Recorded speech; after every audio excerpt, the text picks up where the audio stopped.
Hello students, how are you. आज मैं एक टॉपिक लेकर आपके समक्ष वीडियो शेयर करने जा रही हूँ। टॉपिक है स्व नियंत्रण। ये बीएड का टॉपिक है और इसे इंग्लिश में बोलेंगे सेल्फ कंट्रोल। हम अपने आप अपने को नियंत्रण खुद पर कैसे कर सकते हैं। तो उसके पहले मैं उसका कंसेप्ट क्लियर करना चाहूँगी कि स्व नियंत्रण क्या है। यह वह क्षमता है जो हमारे विचारों, प्रतिक्रियाओं, हमारी भावनाओं और हमारे आवेगों को नियंत्रण करता है।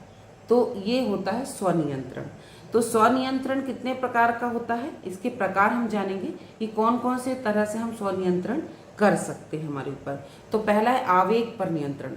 आवेग शब्द से आप समझ रहे होंगे, जब एक हमें उत्तेजना आती है, आवेग आता है, या हम एकदम से एक्साइटेड होते हैं या गुस्सा आता है, इस टाइप का जब आवेग हमारे ऊपर आता है ना, तब हम क्या करते हैं, हमारे इमोशन, हमारे कंट्रोल पर हम नियंत्रण करते हैं कि हमारे इमोशंस हैं, जो संवेग हैं हमारे, हम उन पर नियंत्रण करते हैं, हमारे आवेगों पर। जैसे हमें गुस्सा आ रहा है या किसी पे क्रोध आ रहा है जोर से, तब हम क्या करते हैं, उस पर कंट्रोल करते हैं। तो एक प्रकार का ये आवेग नियंत्रण कहलाता है। दूसरा है विलंबित असंतोष।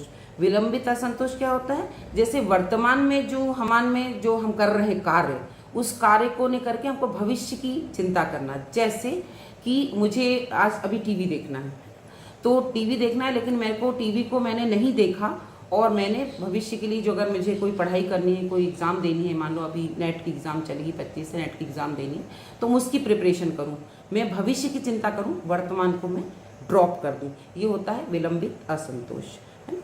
फिर है आत्मनियमन। आत्मनियमन क्या होता है, हमारी भावनाओं पर नियंत्रण।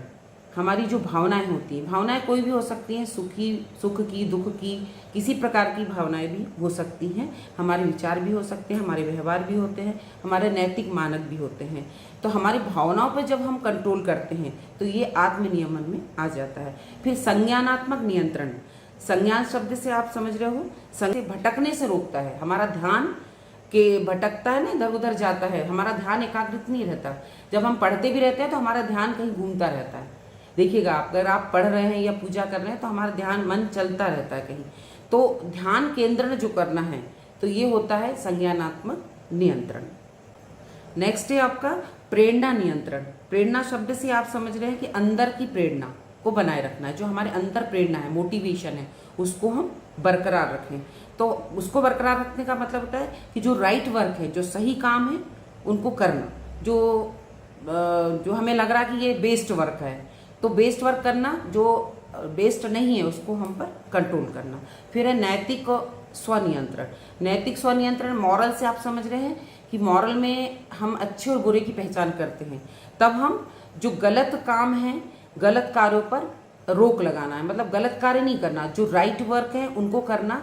ये होता है नैतिक स्वनियंत्रण, मतलब अपने आप पर नियंत्रण करना नैतिक तरीके से, कि अच्छे वर्क करना और बुरे वर्क को त्याग देना। फिर है योग और ध्यान।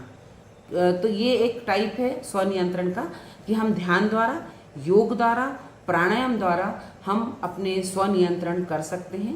अगर हम मेडिटेशन करेंगे, ध्यान करेंगे, तो हम अपने आप को एकाग्र करेंगे और अच्छे कार्यों को करने के लिए प्रेरित होंगे। बच्चों, आज के लिए इतना ही। नेक्स्ट वीडियो में आपसे फिर मिलती हूँ। Thank you.